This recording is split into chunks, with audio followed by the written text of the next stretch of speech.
Thank you very much for the introduction, and thank you for the organizers for this opportunity to give this talk. So I will present a joint work with Maciej Dolega, who is in the audience, and will give the next and the last lecture of this workshop. And in this work, we obtain a combinatorial interpretation of Jack polynomials in terms of maps, and we use it to prove a positivity of a conjecture of Lassalle about the positivity of Jack characters. So I will start by briefly recalling some definitions about symmetric functions. So partition lambda of an integer n is a finite weakly decreasing sequence of integers whose sum gives n. And we denote by with the bars the size of the integer partition, and L of lambda will be the length of the partition, which is the number of parts. So we work with this space of symmetric functions with an infinite alphabet of variables xi's. And so this space we already seen during this week that it has many different bases. And the particular family of symmetric functions that we will work with today is power sum symmetric functions, which are defined. So I recall the definition. So if m is a non-negative integer, so Pm is the sum of all the xi's to the power m. And then we extend this definition by multiplicativity to any partition lambda. So P lambda is the product of P lambda i's. And then we are interested in Jack polynomials. So we've already seen the definition of McDonald polynomials, this kind of specialization or a limit.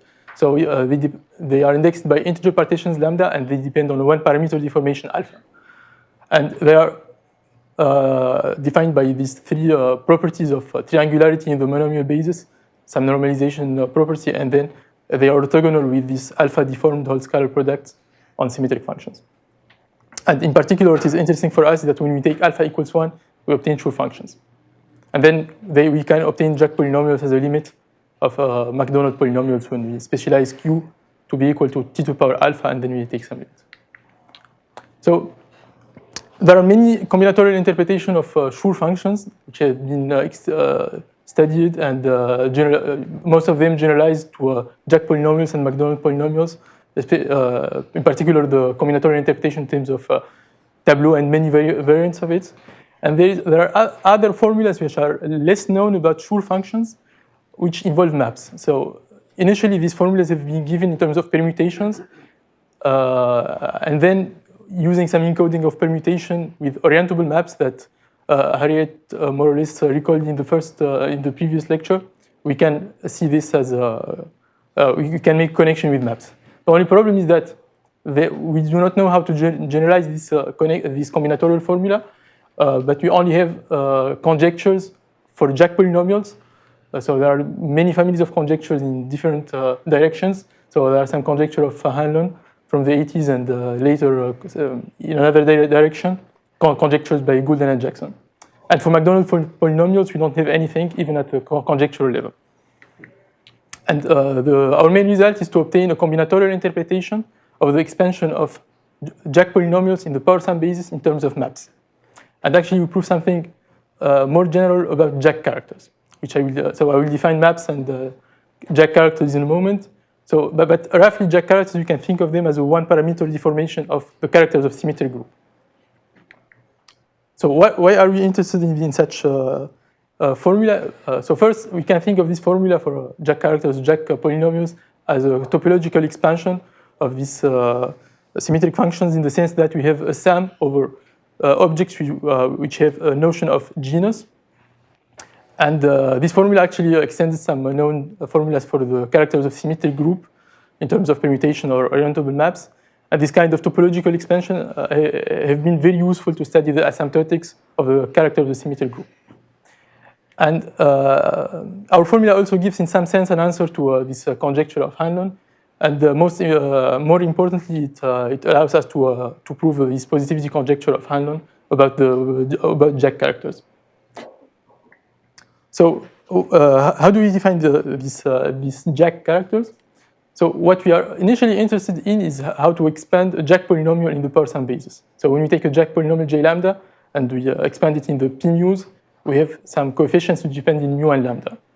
And usually, what we tend to do is we fix lambda, and we try to understand the coefficient of J lambda for a fixed lambda. Here we are using a kind of dual approach, which is due to Kerov and Olshansky for alpha equals 1 and has been extended by Lassalle. And in this approach, we do the opposite. We fix mu, and we try to study this theta mu of lambda as a function in lambda. Except that with this definition, they are just defined for partitions lambda with the same size as mu. So we start by extending them for any lambda. As follows, so if lambda has size less than the size of mu, we just take 0. And otherwise, if lambda has size bigger than mu, we start by completing the partition mu with parts of size 1.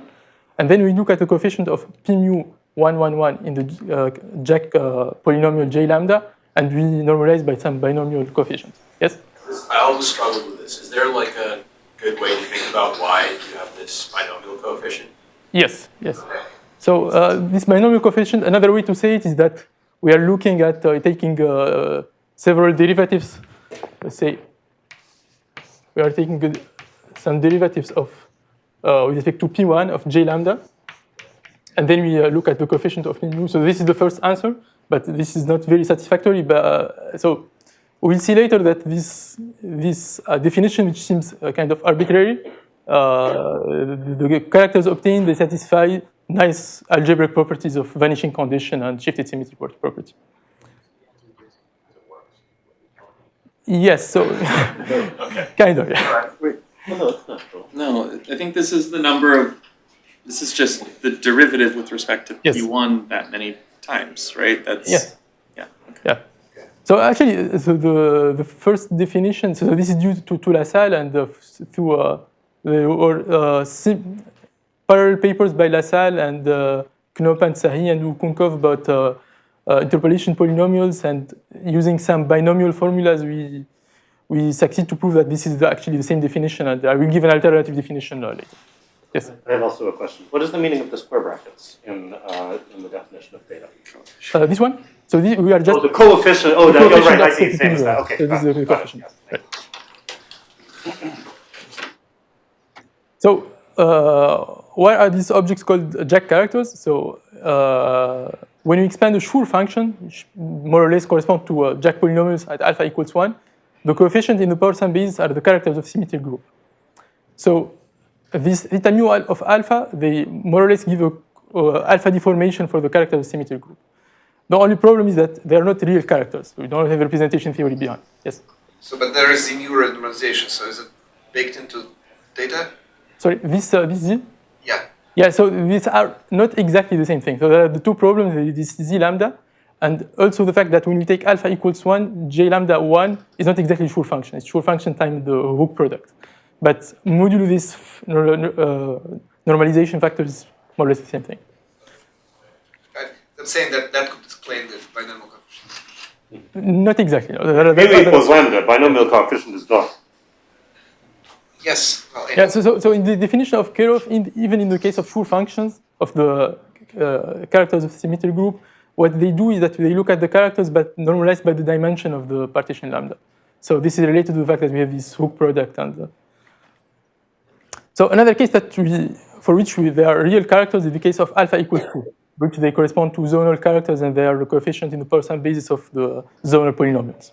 Other than that, we don't really have, maybe there is also the case alpha equals 1/2, which is related by duality to the case alpha equals 2. So you want to understand this combinatorial structure of these objects, and we use maps. So what is a map? So I start by defining a connected map. Like so, it's really more or less the same definition as the previous talk. So it's a graph which is drawn on a surface, with the only difference with the previous talk that we are allowing now orientable and non-orientable surface. So we have here a first example of a map which is drawn on the torus, and we tend to forget this underlying surface on which we are drawing the graph, and we think of a connected orientable map as a connected graph with a cyclic order around on edges around each vertex. So for example, here we have the same graph drawn twice, but it does not give the same map because here around the vertex V, we do not have the same cyclic order. For example, here we have, when we turn around V in the direct sense, we have E1, E3, E2, while here we have E1, E2, E3. And actually, we can see that it's not the same map because this one is exactly this one, which is a -1, it's drawn on the torus, while this one is just planar. You can draw it on the surface. And when we draw a map, a graph on the surface, we require that this drawing is cellular, which means that all the faces are homomorphic to disks. And with this condition, we can prove that for any map, for any graph with such cyclic order around on edges around each vertex, there is a unique surface on which we can draw the map. We can do the same thing with non-orientable surfaces. We have here a Klein bottle, and the map connected graph drawn on the Klein bottle. And as in the orientable case, we can think of a non-oriented map as a graph with cyclic order around vertices, with the only exception that now we are allowing some edges to be twisted. So for example, here we have the 4 edges of the square which are not twisted. And here we have a kind of Mobius ribbon. We are twisting an edge. And to simplify figures, we will draw this ribbon graph as a simple graph, but with a cross on the twisted edges. Are there questions about this definition? So this was the definition of connected map. More generally, a map is a collection of connected maps. So we are allowing disconnected maps, and we will say that a map is orientable if each one of the connected components is embedded on an orientable surface. So if we consider this map, this disconnected map with 2 connected components, it is non-orientable because one of its connected components is not orientable. And all the maps that I will work with today are bipartite, which means that we have all vertices are colored into 2 colors, black and white, and each vertex, each edge connects 2 vertices of different colors. So when we have a map, we have a notion of vertices as for graphs, but we also have these faces. So the size of a map is will be by definition the number of edges. And then when we have a map, we can define the faces as the cycles that we form when we travel along the following edges.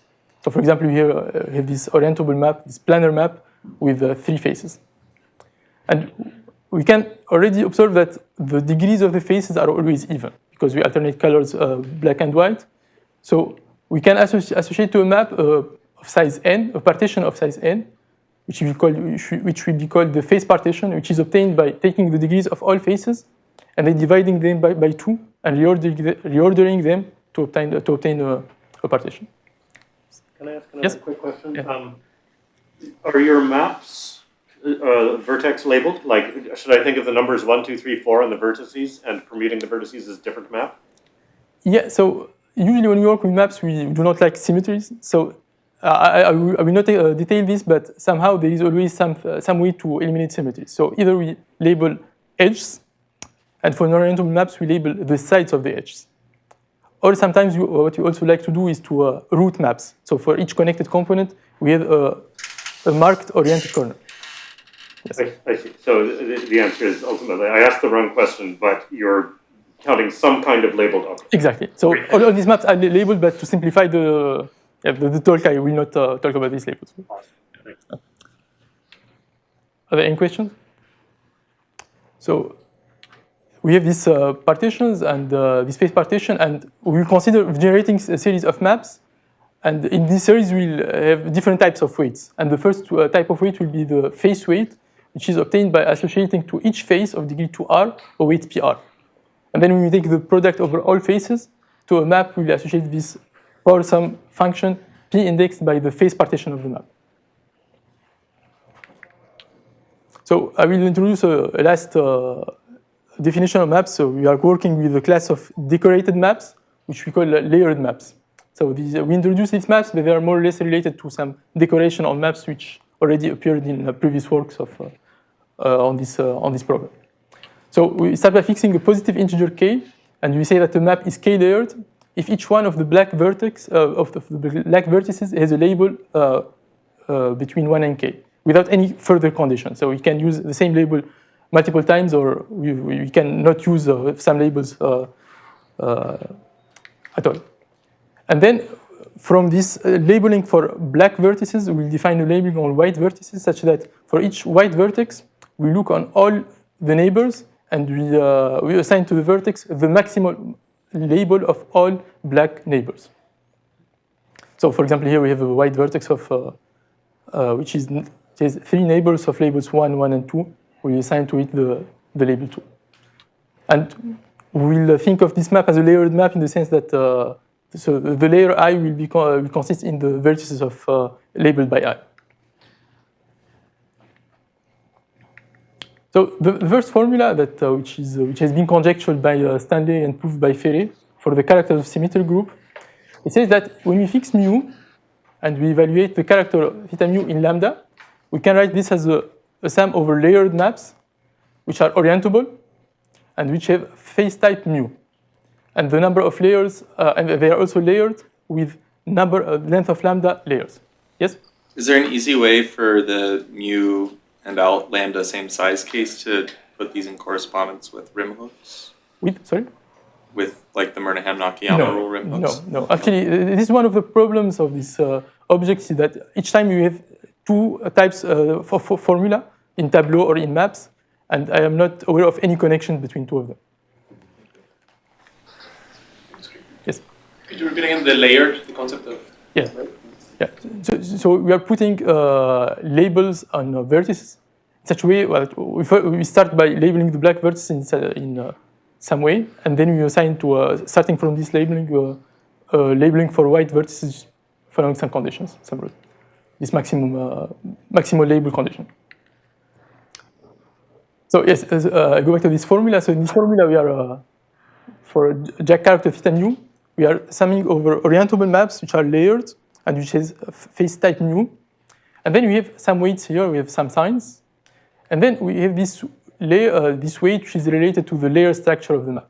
So we are taking the product of all i's of minus lambda I to the power of the number of white vertices in this layer. In other terms, what we are doing is that we assign to each white vertex in a layer I the weight minus lambda I. And the way this is proved is using tools for representation theory of the symmetric group, and then this allows to obtain the formula of using permutations, and then to obtain the map formula we use this encoding of orientable maps with pairs of permutations. So this formula has been conjectured by Stanley. Stanley proved the rectangular case, so the case of let's say one layered maps. And he conjectured the general formula, which has been proved by Ferré. And what Ferré and Chignac observed is that we can do the same thing for the zonal characters. These are the Jack characters for alpha equals 2. We have the same type of expansion, with the only difference is that now we are considering maps which are orientable or not. And then there are some two factors which appear in this formula. And again, this is based on the representation theory tool, except that they are using a Gelfand pair formed by the symmetric group and the hyperoctahedral group. So the question now is we try to generalize this. The only problem is that we do not have this representation theory tool that works for alpha equals 1 and alpha equals 2. So this is the first problem. And the second question is we have alpha deformation of the algebraic objects on the left. This is given by the Jack characters. The question is how to define a generating series of maps, an alpha deformation which gives exactly the series of orientable maps for alpha equals 1 and all maps for alpha equals 2. And here we use the definition of Goulden and Jackson introduced in another problem relating maps to Jack polynomials, this is the B conjecture. And this definition is statistics of non-orientability, which are, so we use here a layered version of this statistics. So we call a statistic of non-orientability on k-layered maps a statistic theta which assigns to each map a non-negative integer, with the only condition that theta of m is 0 if and only if the map is orientable. And then the idea of Goulden and Jackson is to consider this shifted Jack parameter, alpha minus 1, and then to count all maps with this weight b to the power of theta m. Why is this interesting? Is now if we take alpha equals 1, this means that b equals 0, and then we look at this non-orientability weight b to the power theta of m, this will be always 0 for all maps except when the map is orientable, for which we'll have 1. And when we take alpha equals 2, which means b equals 1, we'll always have this weight to be equal 1. So when we make this specialization alpha equals 1, we have the generating series of orientable maps, and when we take alpha equals 2, we have the generating series of all maps. Is this definition clear? But the definition is not clear how to define what Exactly. statistic actually. Exactly. So this definition is very useful, except that it does not tell us how to construct in practice the statistic of non-orientability. But the intuition behind is to try to give some quantification of how non-orientable a map is, which is from a geometric or a topological point of view is a little bit weird question, because a map is either done on an orientable surface or a non-orientable surface. But from a decomposition point of view of third equations, we'll see that we can give some sense to this definition. And our formula is to prove that there exists an explicit statistic of non-orientability, which extends this Stanley formula and the Ferrari-Schneidi formula for the characters of symmetric group and the zonal characters. So what we have is that if we take mu and we evaluate the Jack character theta mu at lambda, we have an expansion over layered maps which have L of lambda layers and phase partition mu. And we have these two weights. The first weight is this weight related to the layers of the map, and the second weight is this non-orientability weight, and with some other factorization. But the most important part is that here that we are using these two weights. So Only one of the powers of 2 became an alpha. yeah, so it's Not the other one. yeah. So there is alpha here, there is alpha here, and here there is this. Yeah, but we can also have some other slight variants of this normalization if we change the statistics that we are using. So now we have this. Okay, so first immediate consequence is that we can have a combinatorial interpretation of Jack polynomials. We call that we have this. We can write a Jack polynomial J lambda as a sum over mu of size of lambda of theta mu of lambda, and then we multiply by this power sum symmetric function. So if we have a combinatorial interpretation of Jack characters, so this is we are using here the particular case when mu and lambda have the same size. And in particular, in this combinatorial formula, we have these two weights of layers, non-orientability, and this P indexed, the power sum symmetric function indexed by the phase type of the map. Are there any questions? Okay, so yes. I'm a little confused about the role of B. Of B? Of B. Yes. I think maybe I just missed it. Sorry, what? So yes, B is alpha minus 1. We still don't have a definition, I see. but we know we want one. I see. Okay. Okay. Yeah, it's alpha minus 1. So of course we can write everything in terms of B. So it's not really positive in alpha, even with the signs, but it's positive with B. And this is something that has been observed by Goulden and Jackson, that to have the right positivity properties should work with B and not alpha with these maps. But we still keep the alpha here. But the difference is that these weights are kind of straightforward. They are just related to this layer structure, while this B weight is more intricate, which I will now explain. So I go back to the question of Alejandro, how to define the statistic of non-orientability. And here we have this general method which has been used in several works about this problem and the B conjecture problem, which consists of saying that if you want to define a statistic of non-orientability on maps, the first thing to do is to define for, let's say that we're working with a fixed class of maps. We start by choosing a way to decompose these maps. This means that for each map of size n, we put a total order on the edge of the map. And then we'll denote by mi the map obtained by removing the I minus 1 first edges. And then the second step is we have a kind of oracle such that for any map, M and an edge E of this map, this oracle decides if this pair is a good pair or a bad pair, in the sense that if adding the edge E, it increases the non-orientability of the map or not.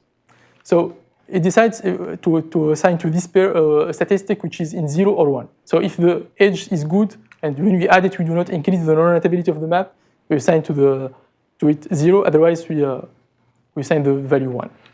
And then how to define this statistic of non-orientability? We decompose the map using this with respect to the decomposition order on edges, and then we collect the sum of all weights that of all the edges.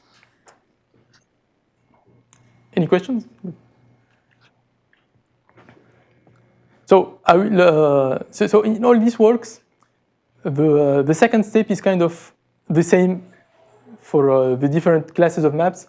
And what changed is this first, which is more intricate, in this first step, how to decompose a map, which is the natural way to decompose a map.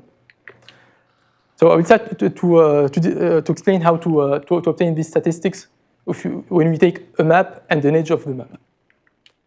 So here we distinguish many cases of types of edges. The first type is the type when we take a map M, we take two corners of the map, and then we try to add an edge between these two corners.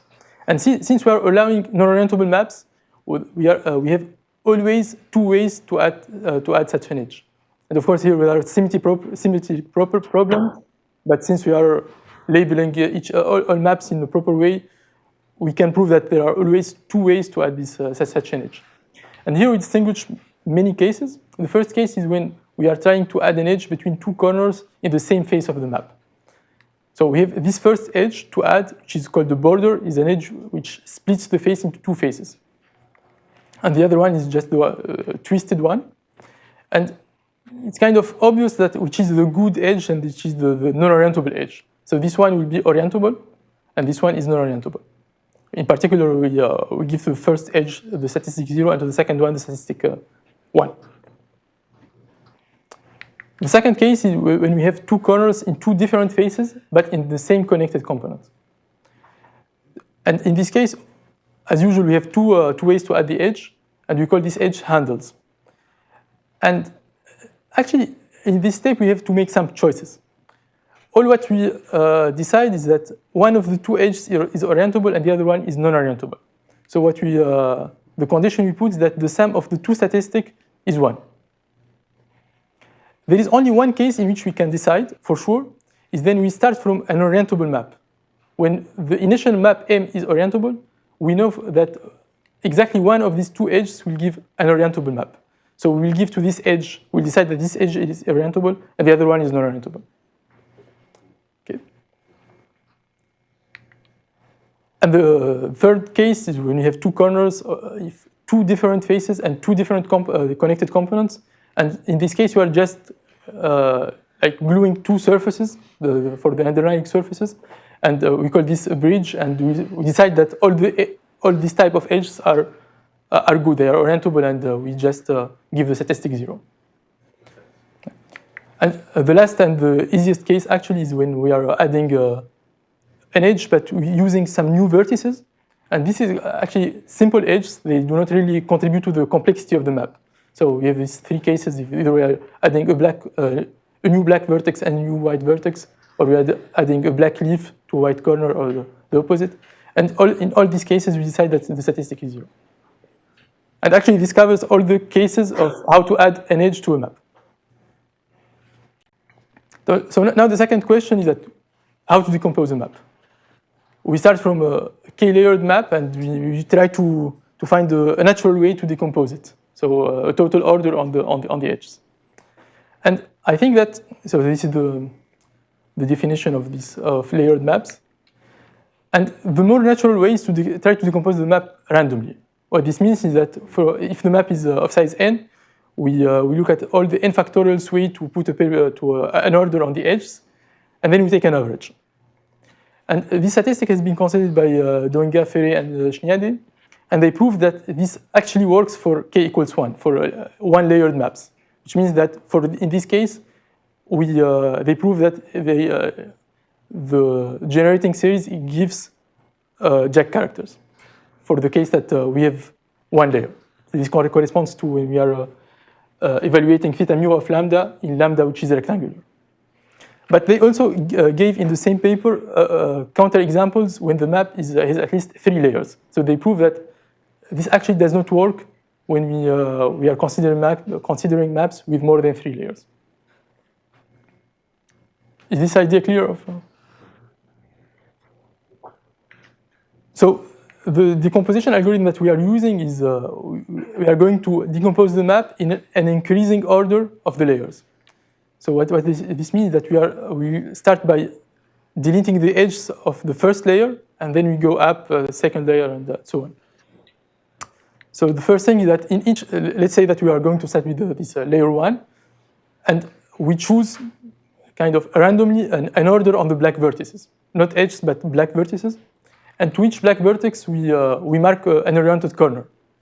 So let's say here we have 2 black vertices. We decide that this is the first one, and it has an oriented marked corner C1, and here we have a C2. And what we do is that we will decompose the map with respect to this order on black vertices, and in a cyclic order around each vertex, starting each time from this corner, from this root corner. So for example, here we start from C1, we'll delete this edge, and then the second one, and then we restart with this second root, and at the end we can prove that it's easy from the definition of layered maps that, of course, we do not have any black vertex in the layer 1, but also we don't have any white vertex in layer 1. Sorry, And then we start with layer 2. I'm saying so many stupid things, but I'm confused again. I thought we were deleting edges, not vertices. Yes, but it says delete but vertices. yeah, so we are deleting, yeah, thank you. The precise thing to say is we are deleting edges, but in a cyclic order around black vertices. And when we have deleted, yes, and when we have deleted all edges around the vertex, this vertex just disappears. Okay. Yes. Okay. Thank you for your question. Yeah, so this gives the our combinatorial candidate for generating series. And we want to prove that this generating series coincides with the generating series of Jack characters, which is given by, we're considering the sum over all partitions mu of theta mu of lambda, and then multiplied by this power sum symmetric function p mu. So the only problem is that we do not have this representation theory tool, so we use some properties which come from this shifted symmetry properties theory. So I will recall some, so this is actually a Jack version of the definition that Sergi explained a few days ago about Schur function and McDonald polynomials. So we say that a function in an infinitely many variables xi's is shifted symmetric if it is symmetric in the variables xi minus I over alpha. So when we have a shifted symmetric function, we can think of it as a function on Young diagrams, where f lambda is just the evaluation of f in the parts of lambda. So we put all the parts of lambda, and then we complete with zeros. And then we have this theorem of Knopp and Sahi that Sergi mentioned the other day, is that when we take a partition mu, they prove that there is a unique alpha shifted symmetric function, G mu star, which satisfies these 3 conditions. So the degree of J mu star is exactly mu. This function vanishes on all Young diagrams which have size less than size of mu. And then we have some normalization property. So this is the theorem, and then the surprising fact is that the top homogeneous part of these functions gives Jack polynomials. And then so independently, Lassalle gave another characterization of these functions, of this shifted Jack polynomial, or sometimes called interpolation Jack polynomials, in terms of some derivation of J lambda, and then we take a product scalar of J mu. So this is not very, very important, but what we are going to use is a consequence of these theorems of theory, which is who has observed that the Jack character theta mu can be characterized as a unique alpha shifted symmetric function of degree size of mu. And then with 2 additional properties, we have a top homogeneous property. So we require that the top homogeneous part is the power sum function p mu. And then that these Jack characters vanish on partitions lambda of size less than the size of mu. So actually this is very helpful property, because now we have our generating series of layered maps. We want to prove that it corresponds to this series of Jack characters, and we are not, so we don't really need to know what a Jack polynomial is, but we want to prove that this combinatorial series satisfies the three properties of the characterization theorem. Are there any questions? T is the new variable to generate? Yeah, so T is the new variable, but it's not very important just to keep track of the size of the map. We are putting minus T to the power of the size of the map.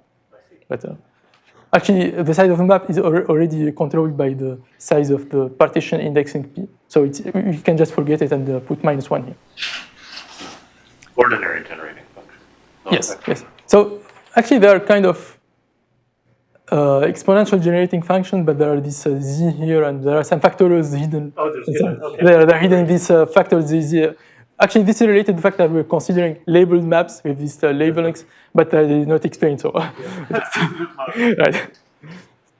So this is what we want to prove, but actually, if we try to prove these properties combinatorially, I don't know how to prove it. Even when, in the case alpha equals 1, if we try to prove that generating series of orientable maps satisfies these three properties of, let's say, shifted symmetry and vanishing condition, it's really hard, especially for the shifted symmetry property.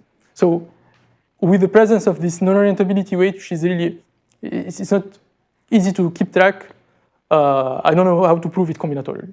So what we do instead is we prove that this generating series can be constructed using differential operators, and then we encode all the combinatorial information in these operators. Yes.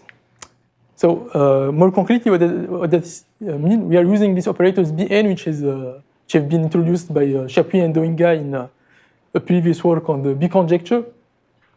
I will give the precise definition in the next slide, but roughly what these operators Bn do is that they act on the weight of a map by adding a black vertex of degree n, and possibly using some new white vertices. And what this formula is saying is that we can obtain the generating series of k layered maps from the generating series of k minus 1 layered maps by adding the layer 1. So here we have the layers from 2 to k, and we are adding the layer 1. And how this is obtained by adding a collection of black vertices. So for example, if you want to pass from this map, which has only layers 2 and 3, to this map, which has 3 layers, 1, 2, 3, what we want to do is to add the 2 black vertices in the first layer. So for example, we start by adding this black vertex of degree 4 by applying some operator B4. So of course, when you apply operator B4, we have a sum over all maps, which can be obtained by adding a black vertex of degree 4. This is one of these maps. And then we apply B2 to add another black vertex of degree 2. So this explains the exponential here, that we can take as many operators Bn as we want. And somehow these operators we are evaluating at minus alpha S1 to say that each time we are adding a white vertex, this white vertex should have a weight minus alpha S1, which controls the fact that this added white vertex, like this one, should be in the layer 1.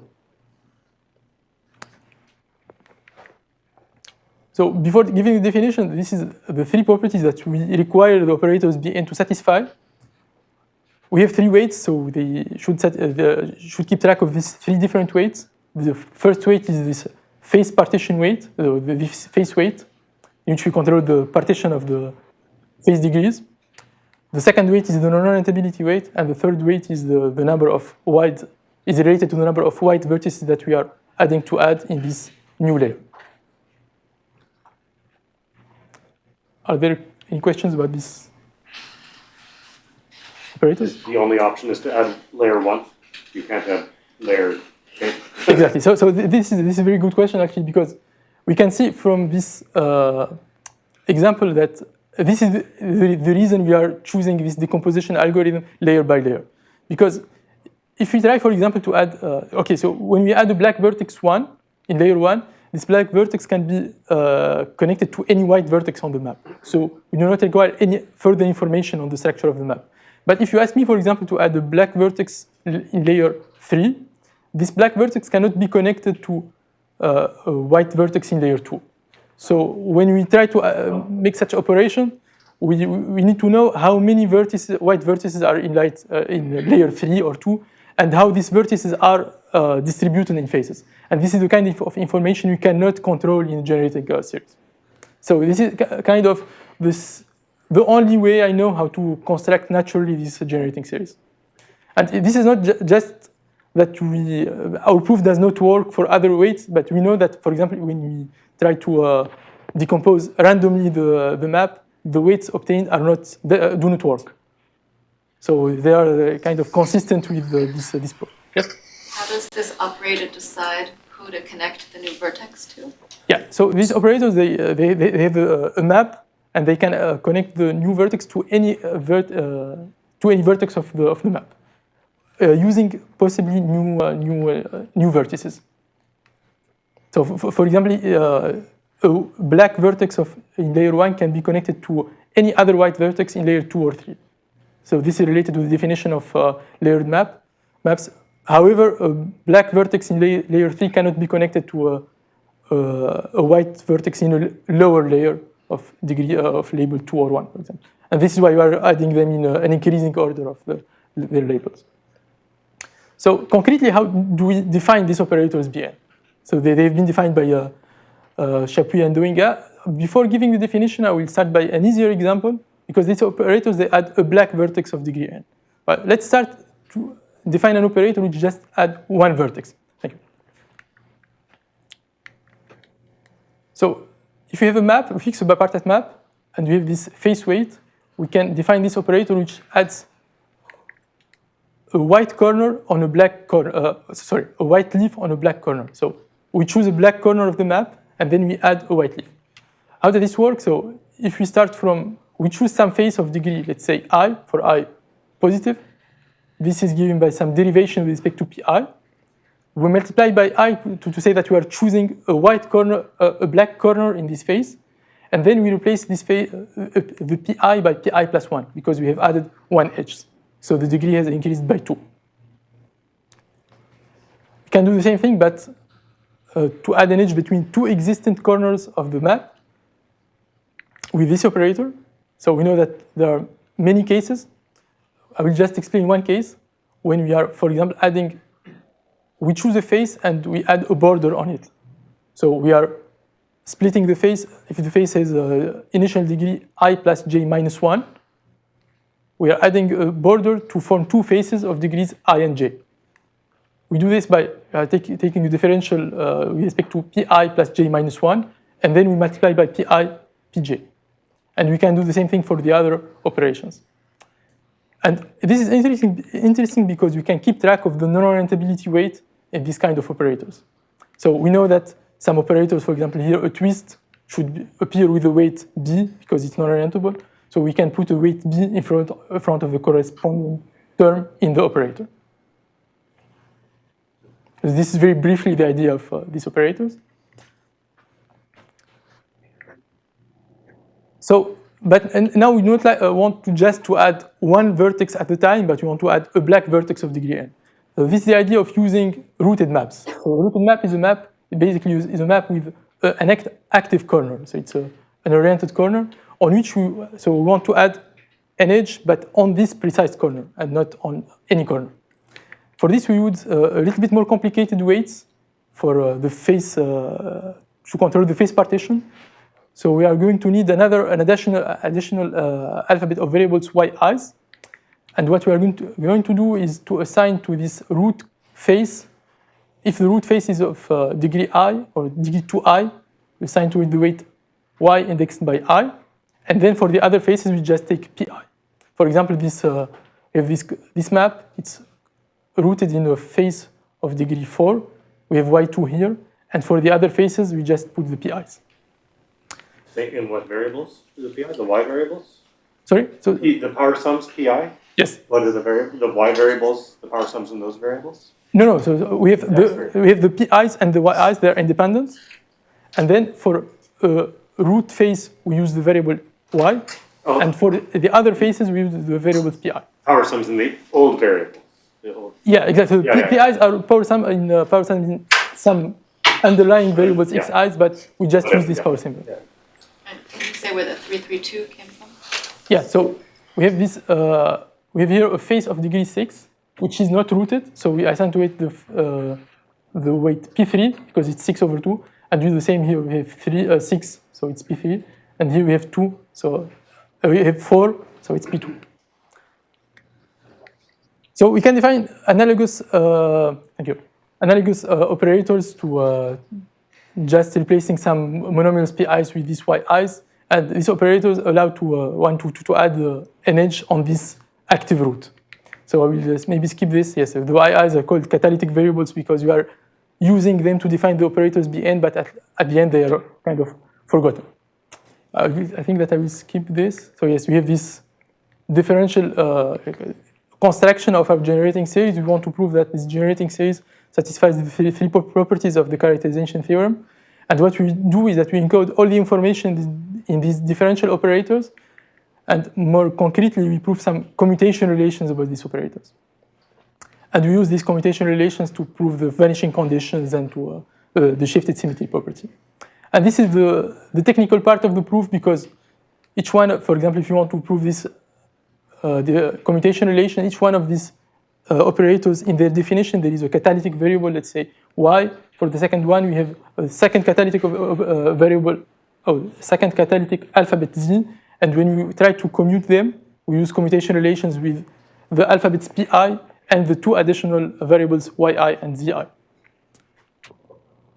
Okay, so this is the very brief idea of the proof. And the first application is that we obtain a creation formula for Jack polynomials, which says that we can construct a Jack polynomial by adding the rows one by one in an increasing order.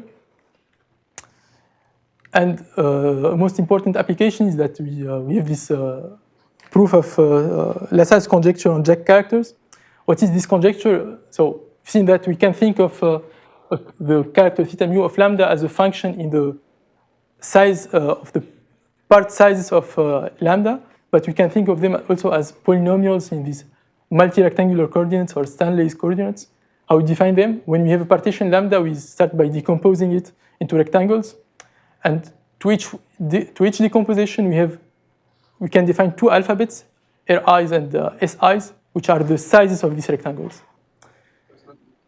It's not a unique way, but when we have such alphabets, we have a unique partition lambda. And this allows one to think of this theta mu as functions in these Stanley's coordinates. And the conjecture says that when we write them in these alphabets Ri's minus Si's and the shifted Jack parameter B, it is a non-negative integer polynomial in all these alphabets. So we use our combinatorial formula to prove the non-negativity, and in order to prove we don't have the integrality because of these exponential coefficients which appear in the denominator. So we use another approach, which is we use other operators which come from an integrable system of Nazarovian and Sklianin, and which involve a different kind of combinatorics related to Lukashevich paths or Ribon-Lukashevich paths. And the remaining 2 minutes, I would like to mention another work with Michele D'Addario, in which we try to generalize this story to Macdonald polynomials, but in a very, very different, using different tools. So, inspired from this previous formula, we had this previous creation formula we had with Maciej for Jack polynomials. We obtained a similar creation formula for Macdonald polynomials using some creation operators gamma. And the proof is not combinatorial, but it uses some identities on Macdonald operators like the fine-term relation and the Dessler identity. And we use these new operators to introduce a Macdonald generalization of Jack characters, which seem to have the nice algebraic properties we would like to have, as in the Jack case. In particular, we can obtain Jack characters by taking some specialization.